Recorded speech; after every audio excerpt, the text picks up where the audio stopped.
नमस्कार दोस्तों, हमारे YouTube चैनल में आप सभी का स्वागत है। आज की ये मोटिवेशनल स्टोरी ईमान का ज्ञान बताएगी। तो चलिए शुरू करते हैं। काफ़ी समय पहले की बात है। प्रतापगढ़ नाम का एक राज्य था। वहाँ का राजा बहुत अच्छा था, मगर राजा को एक सुख नहीं था, यह कि उसके कोई भी संतान नहीं थी और वह चाहता था कि अब वह राज्य के अंदर किसी योग्य बच्चे को गोद लें ताकि वह उसका उत्तराधिकारी बन सके और आगे की बागडोर को सुचारू रूप से चला सके। और इसी को देखते हुए राजा ने राज्य में घोषणा करवा दी कि सभी बच्चे राजमहल में एकत्रित हों जाएं।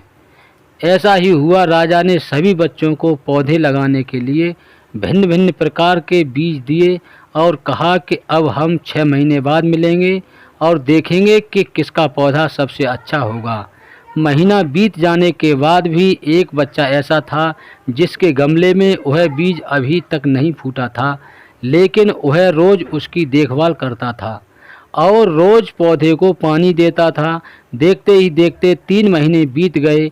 बच्चा परेशान हो गया। तभी उसकी माँ ने कहा कि बेटा धैर्य रखो, कुछ बीजों को फलने में ज़्यादा वक्त लगता है। और वह पौधे को सींचता रहा। 6 महीने हो गए।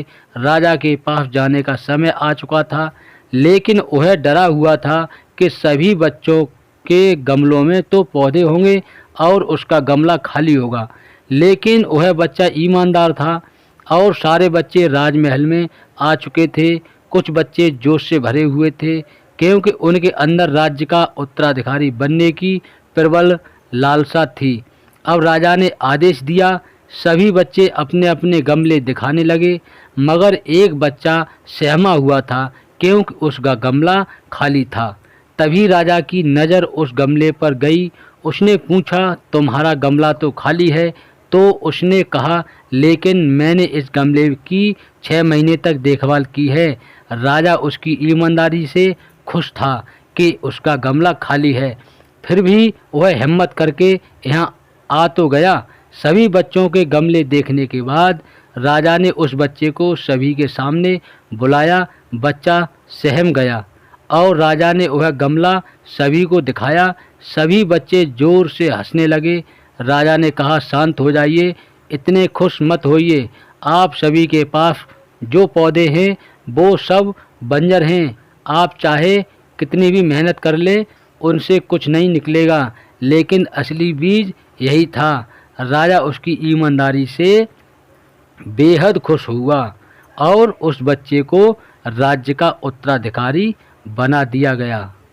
लेकिन हमें इस कहानी से क्या सीखने को मिला?